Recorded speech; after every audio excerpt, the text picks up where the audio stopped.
Hello दोस्तों, कैसे हैं आप सब। आशा करते हैं आप सब अच्छे होंगे। तो चलिए आज की क्लास हम स्टार्ट करते हैं। तो कल की क्लास में हमने क्या पढ़ा था।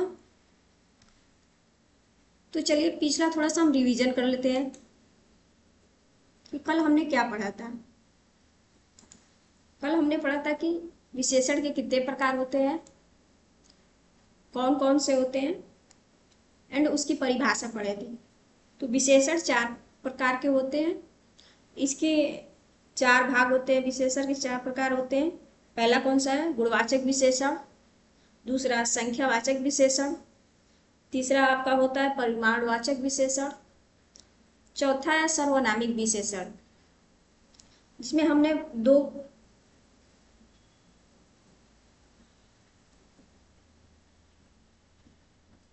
पहला गुणवाचक विशेषण की परिभाषा देख लेते हैं। क्या होता है? जिस विशेषण शब्द से संज्ञा के रूप, गुण, दशा, आकार, दोष आदि की विशेषता का बोध हो उसे गुणवाचक विशेषण कहते हैं। दूसरा कौन सा होता है आपका? संख्यावाचक विशेषण। संख्यावाचक विशेषण की परिभाषा क्या होती है? जिस विशेषण शब्द से किसी व्यक्ति अथवा वस्तु की संख्या संबंधित विशेषता का बोध हो उसे संख्यावाचक विशेषण कहते हैं। और ये हमारा तीसरा हो गया परिमाणवाचक विशेषण। तो आज की क्लास में हम देखेंगे परिमाणवाचक एंड संकेतवाचक विशेषण। तो चलिए देखते हैं परिमाणवाचक विशेषण की परिभाषा क्या होती है। ऐसे विशेषण शब्द जिसे वस्तु की माप तोल संबंधित विशेषता का बोध होता है उन्हें परिमाणवाचक विशेषण कहते हैं। परिमाणवाचक दो प्रकार के होते हैं। पहला निश्चित परिमाणवाचक, दूसरा अनिश्चित परिमाणवाचक। और इसकी पहचान हम कैसे करते हैं? तो जिस वस्तुओं को गिना नहीं जाता,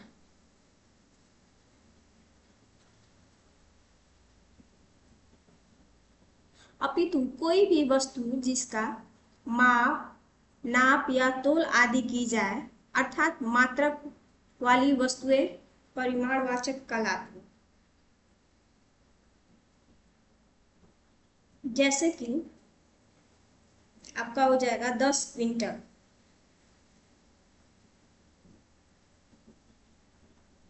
आपका क्विंटल क्या हो जाएगा? ये हो जाएगा आपका मात्रक। दूसरा एग्जाम्पल क्या है? 5 ग्राम सोना। आपका ग्राम भी क्या हो जाएगा? एक मात्रक हो जाएगा। तीसरा एग्जाम्पल 1 लीटर दूध। आपका लीटर भी हो जाएगा मात्रक ही है। 50 कोस दूर। कोस भी आपका क्या है? एक मात्रक ही है।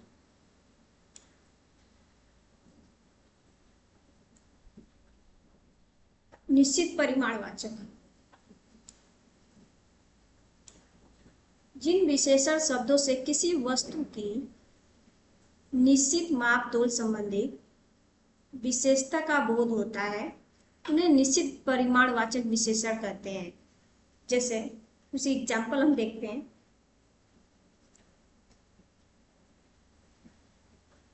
बाजार से 5 किलो आलू लेते आना। 5 किलो,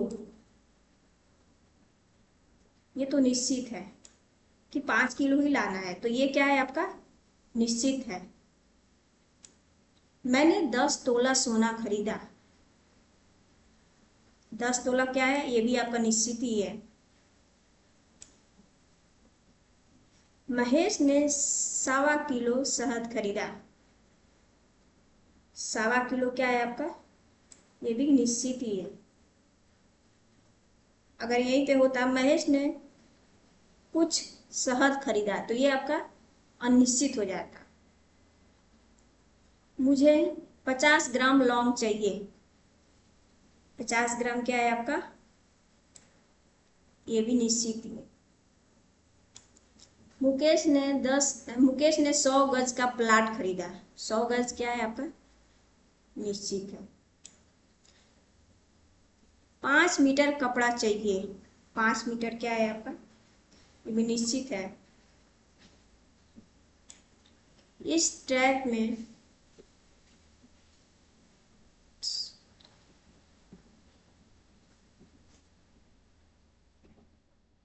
ये ट्रक नहीं, आपका ट्रक हो जाएगा। इस ट्रक में 100 क्विंटल गेहूं भरा है। तो 100 क्विंटल क्या हो जाएगा आपका? ये भी निश्चित है। दूसरा देखते हैं हम, अनिश्चित परिमाणवाचक।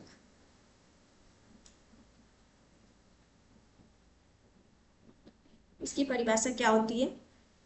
जिन विशेषण शब्दों से किसी वस्तु की निश्चित माप तोल संबंधी विशेषता का बोध नहीं होता, उन्हें अनिश्चित परिमाणवाचक कहते हैं।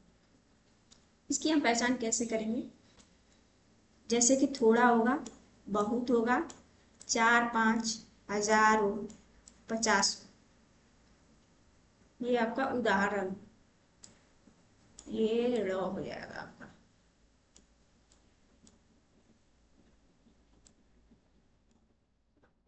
जैसे पहला एग्जांपल,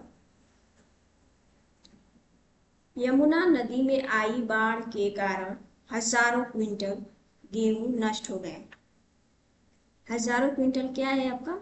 ये भी कोई निश्चित नहीं है कि कितना क्विंटल गेहूं आपका नष्ट हुआ है, कितना गेहूं नष्ट हुआ है। तो ये आपका क्या हो जाएगा? अनिश्चित हो जाएगा। दूसरा, मुझे थोड़ा दूध चाहिए। तो ये आपका क्या हो जाएगा? थोड़ा दूध।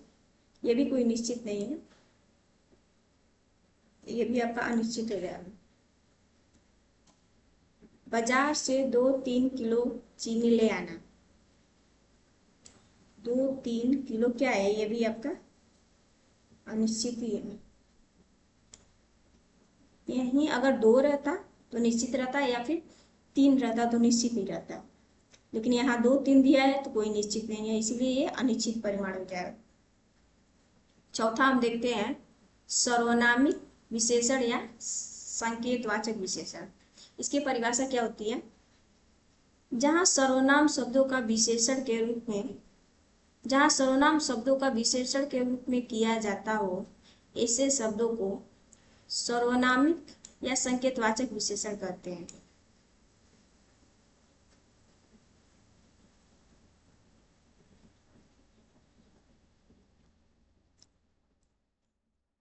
जैसे इसका आप एक नोट्स देख लीजिए, कुछ इंपॉर्टेंट पॉइंट है।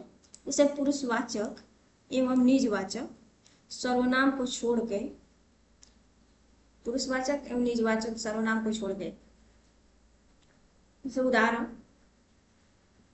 यह पुस्तक अच्छी है। इसमें आपका सर्वनामिक क्या हो जाएगा? यह पुस्तक अच्छी है। ये आपका यह क्या हो जाएगा? सर्वनामिक हो जाएगा। कोई आदमी तुम्हारे घर आया था। कोई आदमी तुम्हारे घर आया था, कोई आया था।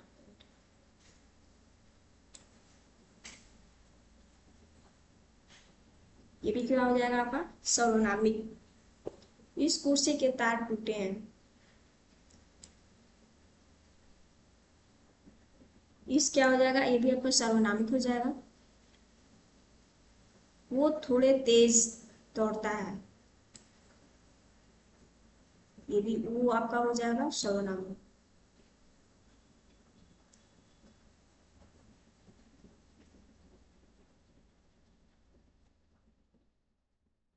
तो आज की क्लास हम यही खत्म करते हैं। बाकी की क्लास हम कल देखेंगे। अभी विशेषण का एक और पार्ट बच चुका है, जो कि कल खत्म हो जाएगा आपका।